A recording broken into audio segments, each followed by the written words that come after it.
Bihar board कक्षा 12वीं हिंदी पाठ 2 जिसका नाम है उसने कहा था, उससे 45 ऑब्जेक्टिव्स लेके आए हैं जो कि आने वाले आपके परीक्षा के लिए अति महत्वपूर्ण एवं संभावित साबित होगा। ये सारे ऑब्जेक्टिव्स आपके परीक्षा में 100% लड़ने वाले प्रश्न हैं। तो अगर आप भी मेरे चैनल पे पहली बार हैं तो सब्सक्राइब कर लीजिए ताकि लेटेस्ट वीडियो की नोटिफिकेशन सबसे पहले आपको टाइम पे मिल जाए, क्योंकि इस तरह की क्लासेस मैं अक्सर लेके आया करता हूं, क्योंकि इस सीरीज का नाम ही है सीधी बात नो बकवास, जिसमें हम बहुत ही तेजी से और सबसे ज्यादा ऑब्जेक्टिव्स क्वेश्चंस करवाते हैं, जिससे आप भी देखकर कम से कम समय में अपनी तैयारी बेहतर तरीके से कर सकते हैं। तो चलिए आज की कक्षा की शुरुआत करते हैं, जिसमें हम लोग जानेंगे उसने कहा था से जितने संभावित एवं महत्वपूर्ण प्रश्न है सबके सब। तो आज क्या आपका पहला प्रश्न है, कहा जा रहा है उसने कहा था कहानी के कहानीकार कौन है। तो उसने कहा था कि लेखक कौन है, तो हम लोग कह देंगे उसने कहा था कि कहानीकार जो है चंद्रधर शर्मा गुलेरी जी हैं। तो आपसे कोई भी पूछ ले कि बताइए चंद्रधर शर्मा गुलेरी जी का इनमें से कौन सा पाठ है, तो उसने कहा था कि कहानीकार कौन है, तो चंद्रधर शर्मा गुलेरी, या उसने कहा था कहानी के लेखक कौन है, चंद्रधर शर्मा गुलेरी। चलिए अगला प्रश्न देखते हैं। अगला प्रश्न कहा जा रहा है कि चंद्रधर शर्मा गुलेरी जी का जन्म कब हुआ था। तो बताना है चंद्रधर शर्मा गुलेरी जी का जन्म कब हुआ था, 7 जुलाई 1883 ईस्वी को। तो आपसे कोई भी पूछे कि चंद्रधर शर्मा गुलेरी का जन्म कब हुआ था, तो 7 जुलाई 1883 को हुआ था। अगला प्रश्न देखते हैं। कहा जा रहा है चंद्रधर शर्मा गुलेरी जी का निधन कब हुआ था, अर्थात कि इनकी मृत्यु कब हो गई थी। तो इनकी मृत्यु जो है 12 सितंबर 1922 ईस्वी को हुआ था। तो आपसे कोई भी पूछे कि बताइए चंद्रधर शर्मा गुलेरी जी का मृत्यु कब हुआ था, तो 12 सितंबर 1922 ईस्वी को हुआ था। अगला प्रश्न कहा जा रहा है चंद्रधर शर्मा गुलेरी जी का जन्म कहाँ हुआ था, बताना है। सब बढ़िया से बताइए कि इनका जन्म कहाँ हुआ था। तो इनका जो जन्म है ना, जयपुर के राजस्थान में हुआ था। ठीक है, जयपुर के राजस्थान में हुआ था, चंद्रधर शर्मा गुलेरी जी का जन्म हुआ था। ठीक है, चलिए अगला प्रश्न देखते हैं। अगला प्रश्न कहा जा रहा है कि चंद्रधर शर्मा गुलेरी जी किस सदी के प्रमुख लेखक कहलाते थे, मतलब किस शताब्दी के बहुत ही ज्यादा सुप्रसिद्ध लेखक में से एक लेखक थे। तो हम लोग कह देंगे 20वीं सदी के, है ना। तो 20वीं सदी के एक प्रकार के क्या थे, प्रमुख लेखक चंद्रधर शर्मा गुलेरी जी थे। ठीक है, अगला प्रश्न देखते हैं। अगला प्रश्न कहा जा रहा है क्या चंद्रधर शर्मा गुलेरी जी किस युग के कहानीकार हैं। तो चंद्रधर शर्मा गुलेरी जी जो है ना, द्विवेदी युग के प्रमुख क्या थे, कहानीकार। ठीक है, तो चंद्रधर शर्मा गुलेरी जी द्विवेदी युग के कहानीकार हैं। आपसे कोई पूछे कौन से युग के, द्विवेदी युग के कहानीकार हैं। ठीक है, अगला वाला प्रश्न देखिएगा। कहा जा रहा है कि गुलेरी जी किस गांव के मूल निवासी थे, मतलब चंद्रधर शर्मा गुलेरी जी आमतौर पे किस गांव के मूल निवासी थे, है ना। तो हम लोग कह देंगे गुलेर गांव के। ठीक है, तो इनका मूल निवास कहाँ था, तो गुलेर गांव। अगला प्रश्न कहा जा रहा है कि लहना सिंह के गांव का नाम क्या है। तो लहना सिंह के गांव का नाम क्या था जी, तो कह देंगे मांझे। ठीक है, लहना सिंह के गांव का नाम क्या था, मांझे। अगला प्रश्न देखिएगा। कहा जा रहा है लहना सिंह किस पद पर थे, है ना। तो लहना सिंह किस पद पर थे, जमादार के पद पर थे। आपसे पूछा जाए कि बताइएगा लहना सिंह जो थे इनमें से कौन से पद पर थे, तो कह देंगे जमादार के पद पर थे, है ना। अगला प्रश्न देखिएगा। कहते हैं लहना सिंह की मृत्यु जो है किसके गोद में हो गई थी। तो अंततः देखा जाए तो लहना सिंह की मृत्यु जो है ना, वो बजीरा सिंह के गोद में हुई थी। किसके गोद में हुई थी, बजीरा सिंह के गोद में लहना सिंह की मृत्यु हो गई थी। अगला प्रश्न देखिएगा। कहते हैं पलटन का विदूषक कौन था, है ना। तो पलटन का विदूषक कौन था जी, तो पलटन का विदूषक था बजीरा सिंह। ठीक है, पलटन का विदूषक कौन था, बजीरा सिंह। अगला वाला प्रश्न देखना। अगला प्रश्न आ चुका है। कहा जा रहा है क्या, फटाफट से सभी लोग कमेंट में जवाब देते हुए चलिएगा। ठीक है, अगला वाला प्रश्न है सूबेदार हजारा सिंह के लड़के का नाम था। बताइए सूबेदार हजारा सिंह के लड़का का नाम क्या था, तो सूबेदार हजारा सिंह के लड़के का नाम जो था वो बोधा सिंह था। ठीक है, तो हजारा सिंह जो थे ना, उनके बेटे का नाम क्या था, बोधा सिंह। तो सूबेदार हजारा सिंह के लड़के का नाम बोधा सिंह था। बताना है कि भारतीय सिपाहियों का किसके साथ संघर्ष हुआ था। संघर्ष कहने का मतलब युद्ध है, तो तो भारतीय सिपाही के तरफ से कौन थे? लहना सिंह थे, सूबेदार हजारा सिंह थे, वजीरा सिंह थे, ठीक है। तो ये सब भारतीय सिपाही। तो भारतीय सिपाहियों का युद्ध जो है किसके साथ हुआ था? तो हम लोग कह देंगे जर्मनों के साथ हुआ था। किसके साथ हुआ था जी? तो जर्मनों के साथ हुआ था। और किसकी ओर से लड़ रहे थे? अंग्रेजों की ओर से लड़ रहे थे, ठीक है। अंग्रेजों की ओर से लड़ रहे थे और जर्मनों के साथ हुआ था। तो जर्मन लेफ्टिनेंट को किसने मार गिराया था?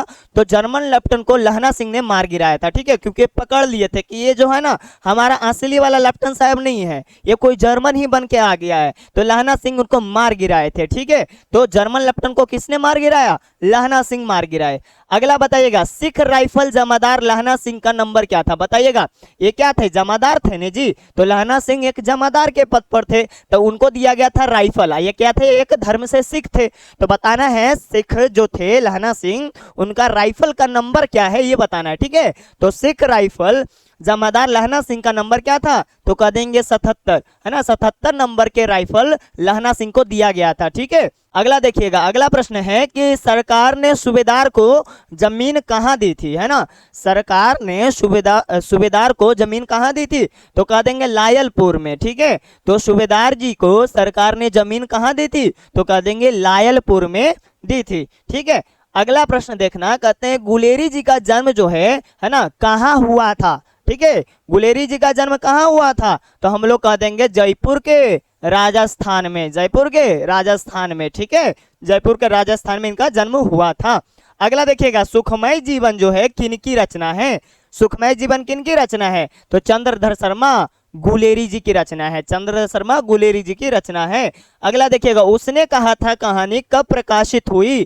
तो उसने कहा था कहानी जो है ना 1915 ईस्वी में प्रकाशित हुई थी। 1915 ईस्वी में प्रकाशित हुई थी। अगला प्रश्न देखना, कहते हैं कछुआ धर्म किसकी कृति है? ठीक है, कछुआ धर्म किसकी कृति है? कृति का मतलब रचना। तो कह देंगे कछुआ धर्म जो है ना चंद्रधर शर्मा गुलेरी जी की कृति है या रचना है। अगला देखना, कहते पुरानी हिंदी किनकी रचना है? तो पुरानी हिंदी भी चंद्रधर शर्मा गुलेरी जी की ही रचना है। तो पुरानी हिंदी चंद्रधर शर्मा गुलेरी की रचना है।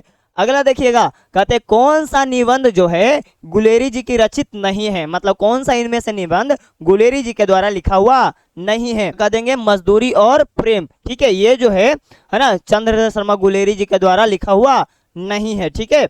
अगला देखिएगा, अगला वाला है कुड़मय शब्द का अर्थ क्या होता है ना। कुड़मय शब्द का अर्थ क्या होता है? तो कह देंगे मंगनी होता है, ठीक है। कुड़मय शब्द का अर्थ क्या होता है? तो कुड़मय शब्द का अर्थ जो है मंगनी होता है ना। बचपन के दिनों में लहना सिंह है ना अपने छोटी वाली सूबेदारनी से पूछा करते थे क्या तेरी कुड़मय हो गई? तो इसका मतलब क्या तेरी मंगनी हो गई। तो कुड़मय का मतलब मंगनी होता है। अगला देखिएगा, बोधा सिंह कौन थे, है ना। तो बोधा सिंह कौन थे? तो सूबेदार हजारा सिंह के बेटा थे, ठीक है। सूबेदार हजारा सिंह के बेटा थे। बोधा सिंह कौन थे? सूबेदार हजारा सिंह के बेटा थे। अगला देखिएगा, कहा जा रहा है क्या चंद्रधर शर्मा गुलेरी जी की इनमें से कौन सी कहानी है? तो कह देंगे उसने कहा था, है ना। उसने कहा था किनकी कहानी है? चंद्रधर शर्मा गुलेरी जी की कहानी है, ठीक है। अगला प्रश्न देखना, कहते हैं कौन सी कहानी चंद्रधर शर्मा गुलेरी जी की लिखी हुई नहीं है? इनमें से बताइएगा कौन सा कहानी जो है चंद्रधर शर्मा गुलेरी की लिखी हुई नहीं है? तो कह देंगे कफन, है ना। क्योंकि सुखमय जीवन तो इन्हीं का है, बुद्ध का कांटा उसने कहा था सब इन्हीं का है। तो कफन जो है इनकी कहानी नहीं है, ठीक है। आगे देखिएगा, कहते उसने कहा था कहानी है ना किस शहर का चित्रण हुआ था? तो उसने कहा था कहानी में किस शहर का चित्रण हुआ था? तो हम लोग कह देंगे कि अमृतसर शहर का, है ना। अमृतसर शहर का चित्रण हुआ था, उसने कहा था कहानी में, ठीक है। आगे देखिएगा, उसने कहा था कहानी कितने भागों में विभक्त है?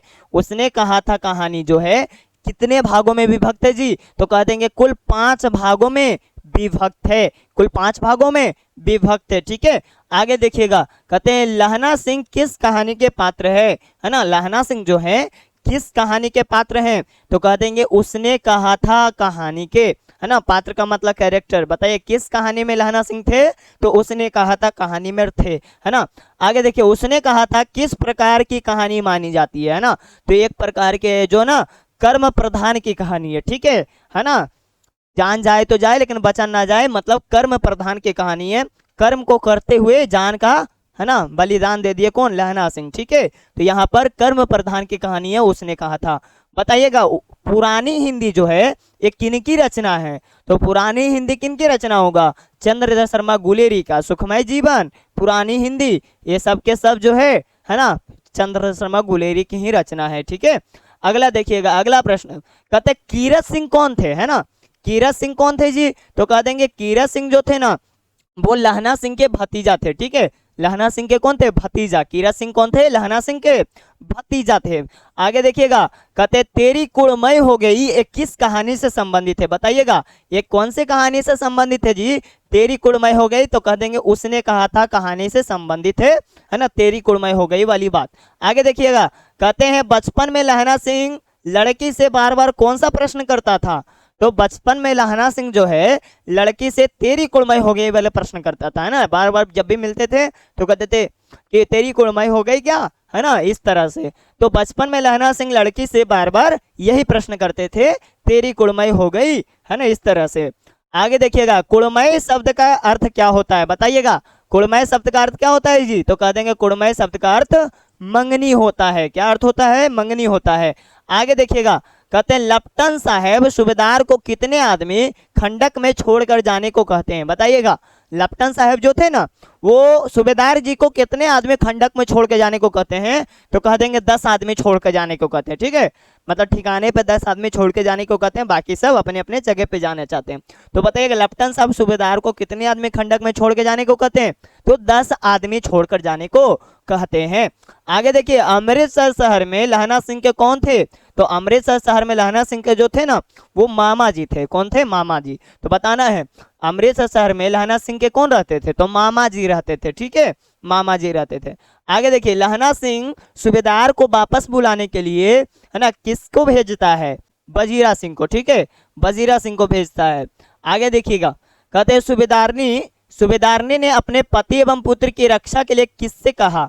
सूबेदारनी जो थी ना अपने पति एवं पुत्र की रक्षा के लिए किससे बोलती है? लहना सिंह को। ठीक है, आगे देखिएगा, कहते हैं लहना सिंह का सिर जो है गोद में लेकर कौन बैठा हुआ है? तो जब अंत समय आया था लहना सिंह का, है ना, तो उस समय जो है ना वजीरा सिंह जो थे ना लहना सिंह का सिर गोद में लेकर बैठे हुए थे और लहना सिंह का धीरे धीरे प्राण टूट रहा था। ठीक है, तो लहना सिंह की मृत्यु किनके गोद में हुई थी? तो वजीरा सिंह, या वजीरा सिंह अंत में क्या किए हुए थे? लहना सिंह के सिर गोद में लेकर बैठे हुए थे। ठीक है, आगे देखिएगा, लहना सिंह के मामा जी कहाँ रहते थे? तो लहना सिंह के मामा जी जो थे ना अमृतसर शहर में रहते थे, अमृतसर में, है ना, तो अमृतसर में रहते थे लहना सिंह के मामा जी। आगे देखिए, उसने कहा था कहानी जो है किस वर्ष की रचना है? तो कह देंगे 1915 ईस्वी के। 1915 में यह कहानी लिखा गया था। ठीक है, 1915 में यह कहानी लिखा गया था, उसने कहा था। आगे देखिए, लहना सिंह किस देश की ओर से युद्ध लड़ रहे थे? बताइएगा इंग्लैंड की ओर से, है ना, जर्मनों के खिलाफ इंग्लैंड की ओर से लहना सिंह युद्ध लड़ रहे थे। ठीक है, वैसे तो लहना सिंह भारतीय सिपाही थे लेकिन इंग्लैंड की ओर से जर्मन के खिलाफ युद्ध लड़ रहे थे, है ना। आगे देखिएगा, कहते कौन सी, है ना, कहानी हिंदी के विकास में मील का पत्थर साबित हुआ? तो बताइएगा हिंदी के विकास में मील का पत्थर साबित होने वाला कहानी कौन सा है जी? तो कह देंगे उसने कहा था। ठीक है, उसने कहा था कहानी को दर्जा क्या दिया गया है? मील का पत्थर। ठीक है, तो हिंदी के विकास में उसने कहा था कहानी को ना मील का पत्थर माना गया है। ठीक है, क्या माना गया? मील का पत्थर माना गया है। आगे देखिएगा, कहते हैं गुलेरी जी किन पात्रिकों का संपादन किए थे? बताइएगा गुलेरी जो है ना किस पात्रिका का संपादन किए थे? तो हम लोग कह देंगे कि समालोचक काशी नगरी, है ना, परिचारिणी पत्रिका का संपादन किए थे गुलेरी जी। ठीक है, तो समालोचक काशी नगरी परिचारिणी पत्रिका का संपादन कौन किए थे? तो चंद्रशेखर शर्मा गुलेरी जी किए थे। तो अंततः दोस्तों ये सारे संभावित एवं महत्वपूर्ण ऑब्जेक्टिव यहीं पे समाप्त होते हैं। ये सारे ऑब्जेक्टिव को आप अपने कॉपी में जरूर से जरूर लिखकर याद कर लीजिएगा ताकि आपके आने वाले परीक्षा के लिए बहुत ही ज्यादा अति महत्वपूर्ण हो जाए। ठीक है, अगर वीडियो अच्छा लगा हो ना तो लाइक जरूर कर देना और अपने तमाम दोस्तों में शेयर जरूर कर देना। चलिए अभी के लिए बस इतना ही, मिलते हैं अगले वीडियो में।